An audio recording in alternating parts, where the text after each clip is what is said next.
वो जुमले पढ़ देती हूं जिसका नाम अब सरकार नहीं लेती है, क्योंकि गारंटी की नई बात होने लगी है।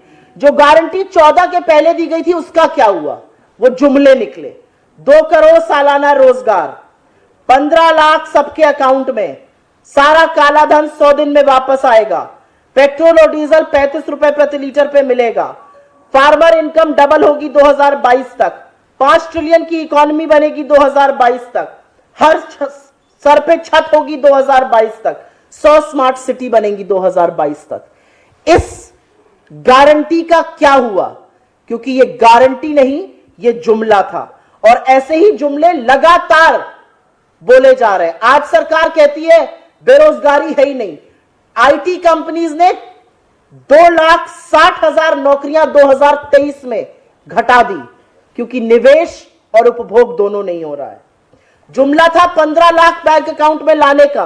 बड़े बड़े स्विंडलर्स, बड़े बड़े वो लोग आप पर चूना लगाकर आपकी नाक के नीचे देश छोड़ के भाग गए। पिछले 10 साल में एक फ्यूजिटिव को सरकार वापस नहीं ले पाई, चाहे वो मोदी जी के मेहुल भाई हो, चाहे नीरव मोदी हो, चाहे विजय माल्या हो, चाहे संदेशारा हो, चाहे रितेश जैन हो। तमाम ऐसे लोग जो देश छोड़कर मोदी सरकार की नाक के नीचे भाग गए। ये जुमला आता रहा कि 15 लाख अकाउंट में आएंगे, भगा उनको दिया गया, चपत आपकी लग रही है। फार्मर इनकम डबल करनी थी, 27 रुपए कमा रहा है आज का एवरेज फार्मर। 25 करोड़ लोगों को गरीबी से निकाला गया। दोनों सदनों में मैंने सुना बड़ी निर्लज्जता से प्रधानमंत्री और वित्त मंत्री इसकी बात कर रहे हैं। किसने इसकी पुष्टि की है? नीति आयोग ने, मानक बदलकर। क्या यूएनडीपी ने इसकी पुष्टि की है? क्या वर्ल्ड बैंक ने इसकी पुष्टि की है? क्या आईएमएफ ने इसकी पुष्टि की? और अगर यह सच है तो उपभोग क्यों कम है?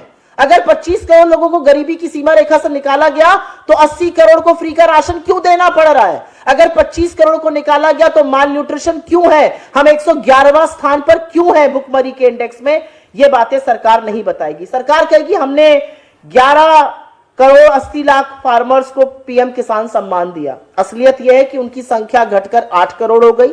और एक असलियत यह भी है कि किसान से आपने जीएसटी लगाया, उसकी खाद पर, उसकी दवाई पर, उसके कृषि के उपक्रम पर, डीजल उसको महंगा दिया। 28 लाख करोड़ की वसूली आपने सिर्फ किसान से करी। और अंत में मैं सिर्फ इतना कहना चाहती हूं, बड़ी बड़ी बातें, आईआईटीज बनाए, एम्स बनाए, ट्रिपल आईटीज बनाए। वेकेंट पोजीशन आईआईटीज में 9,600 के ऊपर है, ट्रिपल आईटीज में 1,000 के ऊपर है, सेंट्रल यूनिवर्सिटीज में 22,000 के ऊपर है। पीएम मुद्रा से बहुत पैसा दिया गया। असलियत यह है एवरेज लोन साइज 25,000 का था। 25,000 आप में से जिसको चाहिए उसको देते हैं। एक धंधा शुरू कर एक बिजनेस शुरू करके दिखाइए, कोई नहीं कर सकता है।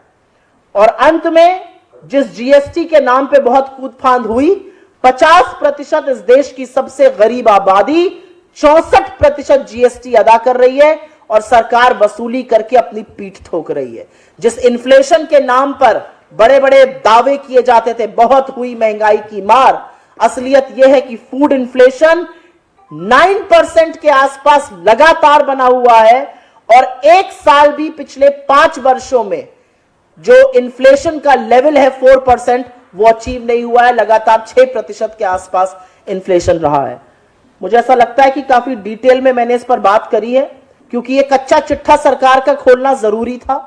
खोलना इसलिए जरूरी था क्योंकि सरकार अगर अपने ही दिए हुए मानकों से, अपने ही दिए हुए आंकड़ों से कंपैरिजन करे तो वो पाएगी कि हर मोर्चे पर अर्थव्यवस्था के सरकार पूरी तरह से विफल है। चाहे वो निवेश हो, उपभोग हो, ग्रोथ हो, बेरोजगारी हो, महंगाई हो, कर्ज हो, रुपया हो, पेट्रोल डीजल की कीमतें हो, ऐसा कोई भी मानक नहीं है जिसमें इस सरकार ने, मोदी सरकार ने यूपीए से बेटर परफॉर्म किया हो। तो झूठ बोलना एक कला है, लेकिन आंकड़ों के साथ खिलवाड़ नहीं किया जा सकता है। और ये सरकारी आंकड़े, मैंने एक भी आंकड़ा अपना नहीं कोट किया है, एक भी प्राइवेट आंकड़ा नहीं कोट किया है। ये सारे सरकारी आंकड़े हैं, ये बजट के आंकड़े हैं, ये इंटरनेशनल एजेंसीज के आंकड़े हैं। और अगर सरकार के अंदर हिम्मत है तो जिस चार्ट का मैंने यहां पर प्रोडक्शन किया, जो हम आपके साथ साझा करेंगे, ऐसी एक चार्ट सरकार जरूर बनाए।